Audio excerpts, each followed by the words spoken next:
பெருந்தலைவர் சொல்றாரு, குளமாவது மேடாவதுன்னு எல்லாம் இந்தியாவில் தானே இருக்கு. நைட்டு படுக்க போகும்போது நம்மளால தமிழனா படுத்தான் மூணாறுக்காரன். காலையில் எந்திரிக்கும் போது மலையாளியா எந்திரிச்சான்.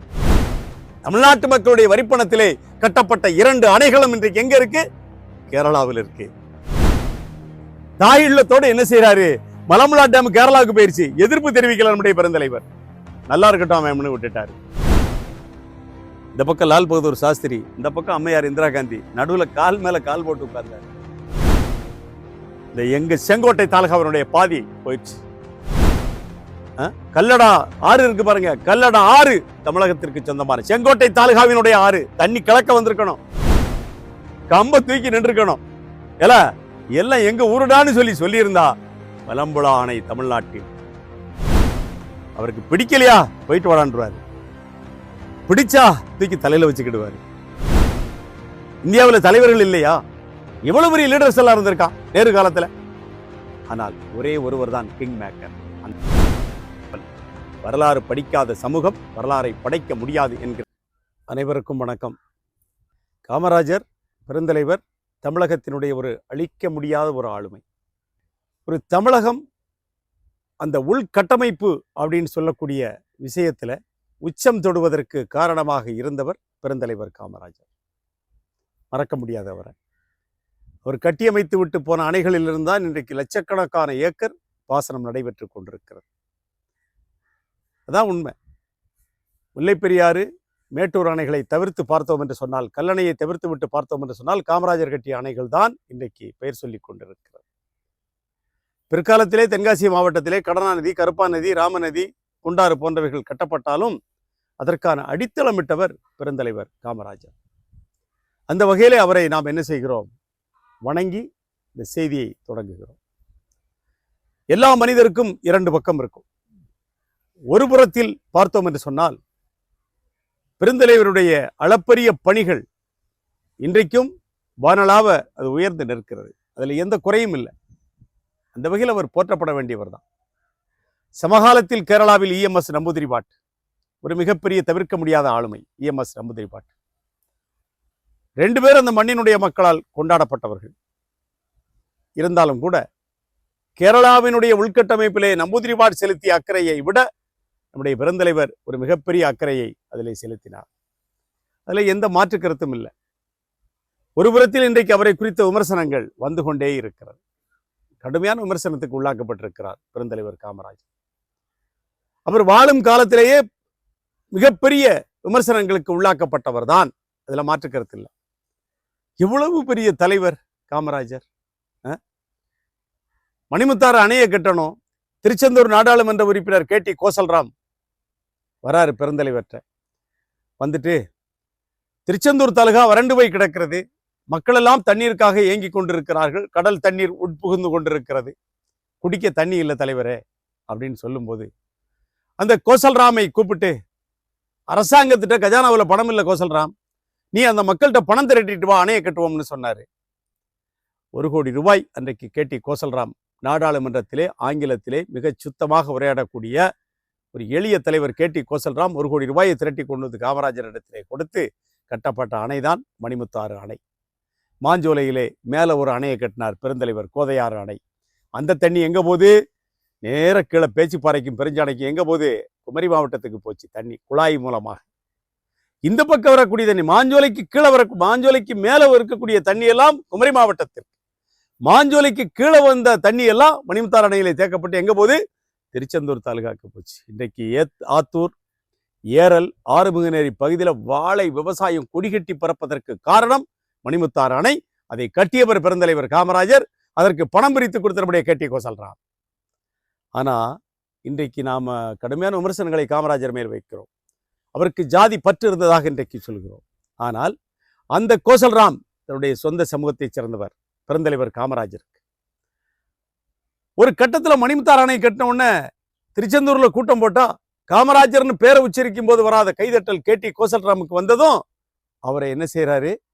உட்கார வச்சுட்டு அதே தொகுதியை சார்ந்த ஒரு நல்ல தலைவரான லூர்தம்மாள் சைமனை என்ன செய்யறாங்க? களத்துக்கு கொண்டு வந்தார் பெருந்தலைவர் காமராஜர். எங்க வந்துச்சு ஜாதி பற்றவருக்கு? ஜாதி பற்று இருக்கும் என்று சொன்னால் கேடி கோசல்ராம் அடுத்த முறை நாடாளுமன்றத்திற்கு சென்றிருக்க வேண்டும். ஆனால் செல்லல. அந்த கேடி கோசல்ராமுக்கு மாற்றாக அம்மையார் லூர்தம்மாள் சைமனை களத்திற்கு கொண்டு வந்து கேடி கோசல்ராம் என்ன செஞ்சாரு? உட்கார வச்சாரு பெருந்தலைவர் காமராஜர். திருநெல்வேலியிலே நம்முடைய முன்னாள் நாடாளுமன்ற உறுப்பினர் TSA சிவபிரகாசம், அவங்க அப்பா, அவர் ஆதிமூல நாடார் அவருடைய பேரு. அவர் காங்கிரஸ் கட்சியில மிகப்பெரிய தலைவர். தாப்பி சொக்கலால் ராம்சேட்டினுடைய ஆதரவு அவருக்கு இருந்ததால் ஒரு செல்வாக்குள்ள தலைவராக இருந்தார். அவர் முக்குடலை சேர்ந்தவர்.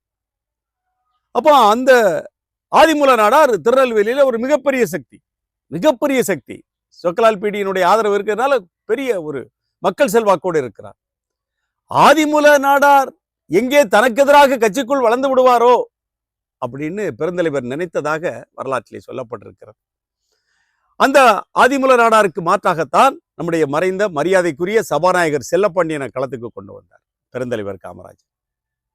வரலாறு தெரிஞ்சவங்களுக்கு தெரியும். அப்பளுக்கற்ற ஒரு தலைவர் தான்.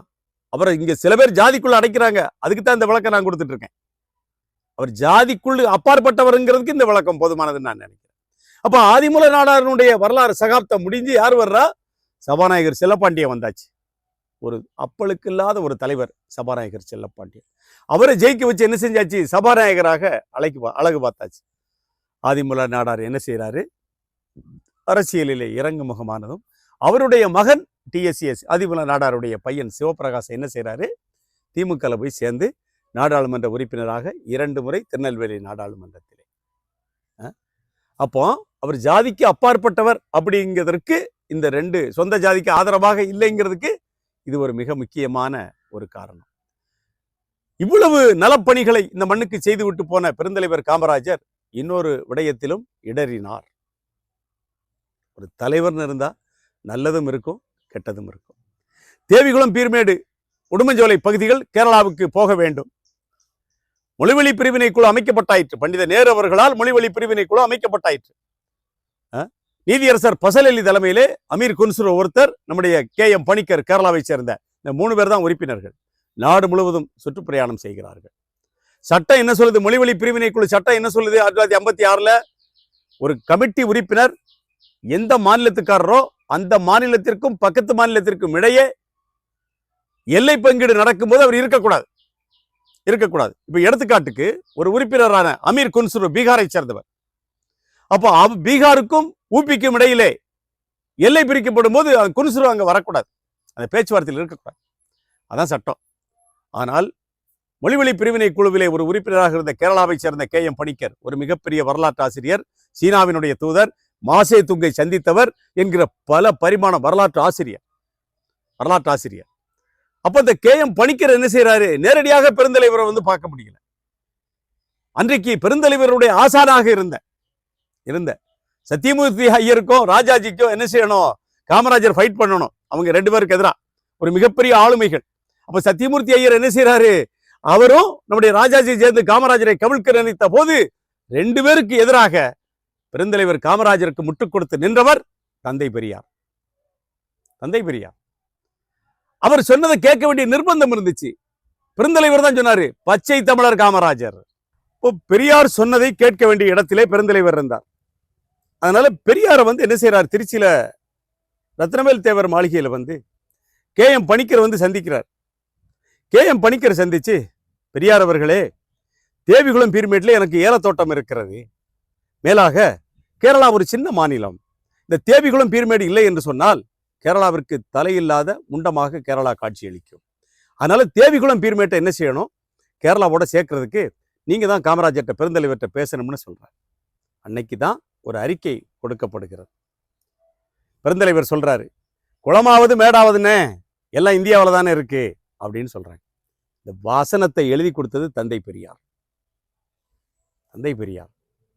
நான் என்ன கேட்கிறேன், அன்றைக்கு முதலமைச்சர் பெருந்தலைவர் காமராஜர், KM பணிக்கர் மொழிவழி பிரிவினை குழுவினுடைய உறுப்பினர் யாரை சந்திச்சிருக்கணும்? முதலமைச்சரை சந்திச்சிருக்கணும். ஆனால் அதிகாரத்திலேயே இல்லாத தந்தை பெரியாரை, திராவிடர் கழகத்தினுடைய தலைவரை சந்திச்சு தேவிகுளம் பீர்மேடு எங்களுக்கு வேணும்னு கேட்க போய் அது கடைசியில் என்ன செய்யப்பட்டது? தூக்கி கொடுக்கப்பட்டது கேரளாவிற்கு. பெருந்தலைவர் கொஞ்சம் என்ன செஞ்சிருக்கணும்? அந்த இடத்துல நிதானப்பட்டு ஒரு முறை தேவிகுளம் பீர்மேட்டுக்கு போயிட்டு வந்திருந்தா அந்த இடத்தை கண்டிப்பா கொடுத்திருக்க மாட்டார். இன்னைக்கு கேரளாவிலே ஒட்டுமொத்த வரி வருவாயிலே தேவிகுளம், பீர்மேடு, உடுமஞ்சோலை 3 தாலுகா மட்டும் 12% ரெவன்யூ இன்கமை அள்ளி கொடுத்து கொண்டிருக்கிறது. தேயிலையும் ஏலக்காயும் சுற்றுலாவும்.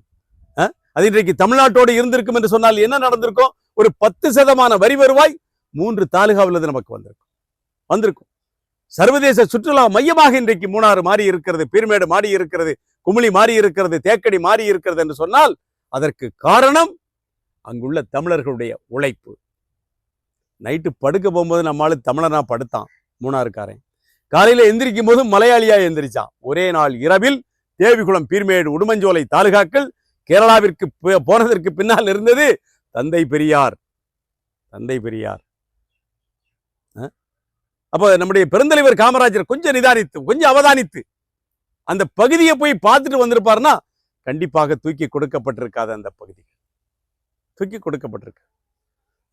எப்பேற்பட்ட தலைவர் பெருந்தலைவர் காமராஜர். அந்த பகுதியை தூக்கி கொடுத்து விட்டு ஆறாத வடுக்கள் இன்னமும் தேவிகுளத்திலும் பீர்மேட்டிலும் இருக்கிறது. கேரளாக்காரன் பார்த்தான், சரியான சொத்துடா நமக்கு கிடைச்சிருச்சு, KM பணிக்கர் நமக்கு வாங்கிட்டு வந்துட்டாரு இந்த சொத்தை. அவ்வளவும் தமிழன். தேவிகுளத்துல அன்றைக்கு 1956 95 விழுக்காடு தமிழர்கள் தேவிகுளத்துல, பீர்மேட்ல கிட்டத்தட்ட 68 விழுக்காடு தமிழர்கள், உடுமஞ்சோலையில 80 விழுக்காடு தமிழர்கள். இன்னைக்கு 10 லட்சம் பேர் வெளியே வந்துட்டான். தேவிகுளம் பீர்மேட்டை விட்டு வெளியே வந்துட்டான். சொத்து இருக்கா தமிழனுக்கு தேவிகுளம் பீர்மேட்ல? கிடையாது. உடுமஞ்சோலையில சொத்து வச்சிருக்கான் தமிழன். அது பழைய நம்முடைய கொட்டக்குடி ஜமீன்தாருடைய பூமி உடுமஞ்சோலை தாலுகா. அங்க மட்டும் கொஞ்சம் ஏலக்காய் தோட்டத்தை போட்டு நம்ம தமிழன் அதிகாரம் இல்லாமல் இருக்கிறான்.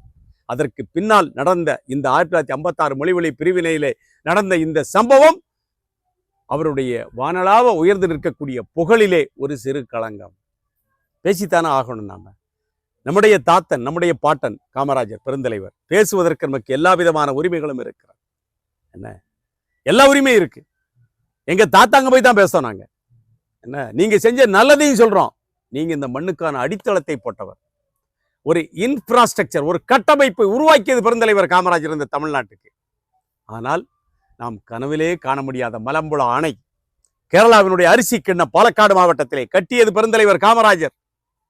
இப்ப எங்க இருக்கு? கேரளாவில் இருக்கு. நெய்யாற்றிங்கரை அணை திருவனந்தபுரம் மாவட்டத்திலே, அன்றைக்கு அது எங்க இருந்துச்சு? தமிழ்நாட்டில் இருந்துச்சு. அணை கட்டும் போது அது தமிழ்நாடு. அணையை கட்டியது பெருந்தலைவர் காமராஜர்.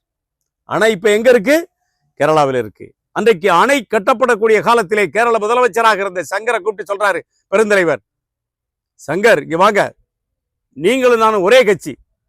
நெய்யாற்றிங்கரை அணையினுடைய வலதுகரை கால்வாய் கேரளாவிற்கு, இடதுகரை கால்வாய் தமிழ்நாட்டிற்கு, விளவங்கோடு தாலுகாவிற்கு என்று சொல்லி முறையாக ஒப்பந்தம் போட்டு கட்டப்பட்ட அணையிலே, இடதுகரை கால்வாயிலே, விளவங்கோடு தாலுகாவிலே 14,000 ஏக்கர் பாசனம். 1 ஏக்கர் பாசனம் இல்ல, ஒரு சொட்டு தண்ணி வரல அணையில இருந்து. வரல. AK அந்தோணி, அதே காங்கிரஸ் கட்சிக்காரர், கேரள முதலமைச்சராக இருந்த ஒரு ஒப்பந்தம் போட்டு நெய்யாற்றிங்கரை அணைக்கு வரக்கூடிய தண்ணீர் கேரளாவில் இருந்தான் வருகிறது. அது பன்மாநில நதி அல்ல, அது கேரள மாநில நதி என்று சொல்லி சட்ட திருத்தம் செய்து தண்ணியை நிப்பாட்டியாச்சு. தமிழ்நாட்டு மக்களுடைய வரிப்பணத்திலே கட்டப்பட்ட 2 அணைகளும் இன்றைக்கு எங்க இருக்கு? கேரளாவில் இருக்கு. கேரளாவில் 2 அரிசி விளையக்கூடிய பகுதிகள் 2. ஒன்று இந்த மலம்புழா அணை, நம்முடைய பெருந்தலைவர் கட்டிய மலம்புழா அணையிலிருந்து வரக்கூடிய தண்ணி, அதான் அரிசி கிண்ணம் பாலக்காடு மாவட்டத்தில். 2வது அரிசி கிண்ணம் எங்க இருக்கு? ஆலப்புழாவில் காயல், குட்டநாடு காயல். இது 2வது அரிசி கிண்ணம் கேரளாவில். அப்போ ஒரு அரிசி கிண்ணத்திற்கு காரணம் நம்முடைய பெருந்தலைவர் காமராஜர். அதுபோல எல்லையை வரையறை செய்யவில்லை நம்முடைய தலைவர். 822 கிலோமீட்டர் எல்கை தமிழ்நாட்டுக்கும் கேரளாவுக்கும். 56 முடிஞ்சாச்சு, எல்லை பிரிப்பு முடிஞ்சாச்சு. அதற்கு பின்னால் 9 ஆண்டு காலங்கள் பெருந்தலைவர் நாட்டை ஆள்கிறார். இந்த 822 கிலோமீட்டர் குமரி மாவட்டம் பாரசாலையில தொடங்கி நீலகிரி மாவட்டம் தாளூர் வரை 822 கிலோமீட்டர் எல்கை அளக்கப்பட்டிருப்பது 120 கிலோமீட்டர். மீதியை இன்னைக்கு வரைக்கும் அளக்கல. அதை அளந்திருந்தா தமிழ்நாட்டிற்கு இன்னொரு 1000 சதுர கிலோமீட்டர் கிடைத்திருக்கும். பெருந்தன்மையோடு பெருந்தலைவர் என்பவர் பெருந்தன்மைக்கு சொந்தக்காரர். தாயுள்ளத்தோடு என்ன செய்யறாரு? மலம்புழா டேம் கேரளாவுக்கு போயிருச்சு, எதிர்ப்பு தெரிவிக்கல நம்முடைய பெருந்தலைவர். நல்லா இருக்கட்டும் அவன் விட்டுட்டாரு. நெய்யாற்றிங்கரை இடதுகரை கால்வாயில தண்ணி வருதுன்னு சொன்ன உடனே பரவாயில்ல, தண்ணி தான் வருதுலடா, விட்டுருங்கடான்ட்டாரு. மொழிவழி பிரிவினை காலகட்டத்திலே குமரி மாவட்டத்திலே வீரம் செறிந்த போராட்டத்தை நடத்திய மார்சல் நேசமணியினுடைய சீடர் PS மணி எழுதுறாரு. மார்த்தாண்டத்தில் துப்பாக்கி சூடு நடந்துட்டு இருக்கு. கேரளாவினுடைய முதலமைச்சராக திருவிதாங்கூர் கொச்சி முதலமைச்சரான பட்டம் தானு பிள்ளை மார்த்தாண்டத்திலே துப்பாக்கி சூடு நடத்தி 7-8 பேரை கொன்னுட்டான் அப்படின்னு சொல்லிட்டு பெருந்தலைவருக்கு போன் போடுறாரு. யாரு? PS மணி, மார்சல் நேசமணியினுடைய மகத்தான மாமனிதர், மார்சல் நேசமணியினுடைய சீடர். அந்த PS மணி போன் போட்ட உடனே பெருந்தலைவர் சொன்னாராம், அவர் தன்னுடைய குறிப்பேட்டில் எழுதி வச்சிருக்கிறார். ஏய் மணி, உங்க தலைவர்கிட்ட சொல்லியா உங்களுக்கு எது பக்கம், திருவனந்தபுரம் பக்கமா மெட்ராஸ் பக்கமானு கேட்டிருக்க.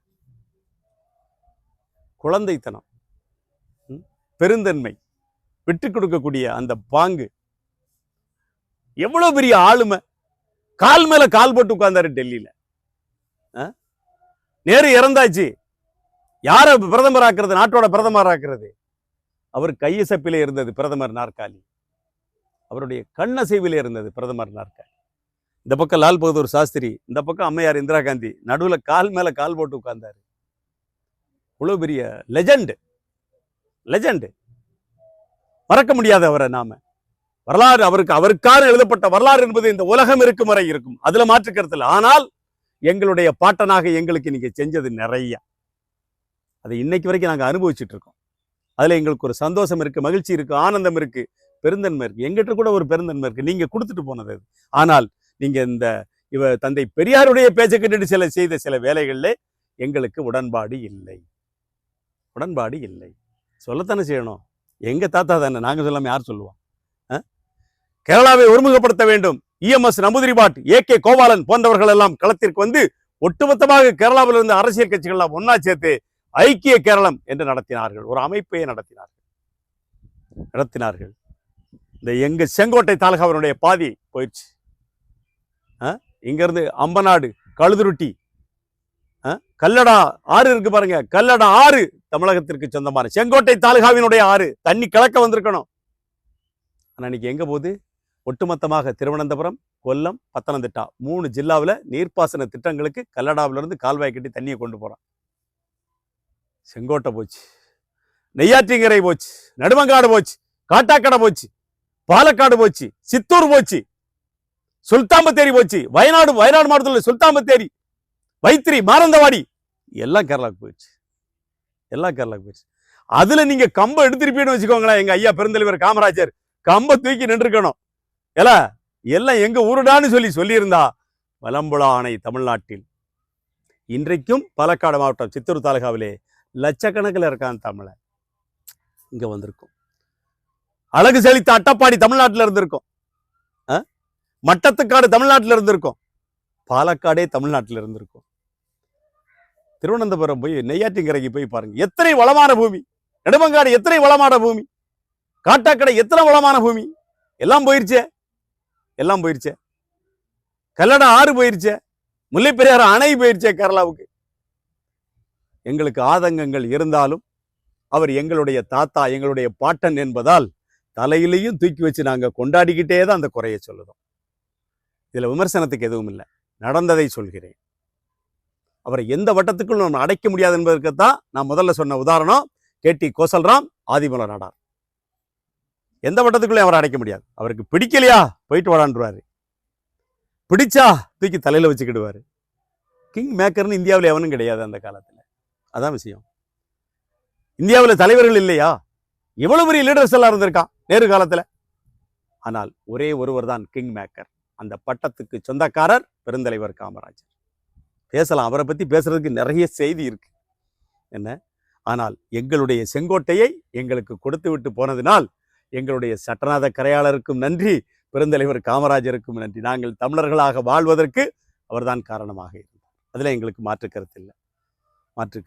என்னுடைய தாய் கேரளாவிலே பிறந்தார், திருவிதாங்கூர் சமஸ்தானத்திலே. நான் தமிழனாக இருக்கிறேன் என்று சொன்னால் அன்றைக்கு ஏதோ ஒரு ஒப்பந்தத்திலே என்ன செய்து விட்டார்? செங்கோட்டையினுடைய கிழக்கு பகுதிகளை காப்பாற்றி விட்டார்.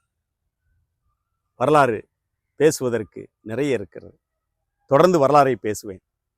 நம்முடைய பூமியை பற்றி நாம் தெரிந்து கொள்ளாமல், கடந்த காலத்திலே என்ன நடந்தது, என்ன நிகழ்ந்தது என்பதை நாம் அறிந்து கொள்ளாமல், வரலாறு படிக்காத சமூகம் வரலாறை படைக்க முடியாது என்கிற தத்துவத்தினுடைய அடிப்படையிலே வரலாறை தொடர்ந்து பேசுவேன். நம்முடைய மண்ணினுடைய சரித்திரங்களை இளைஞர்கள் என்ன செய்ய வேண்டும்? பார்க்க வேண்டும், பரப்ப வேண்டும், படிக்க வேண்டும். நன்றி.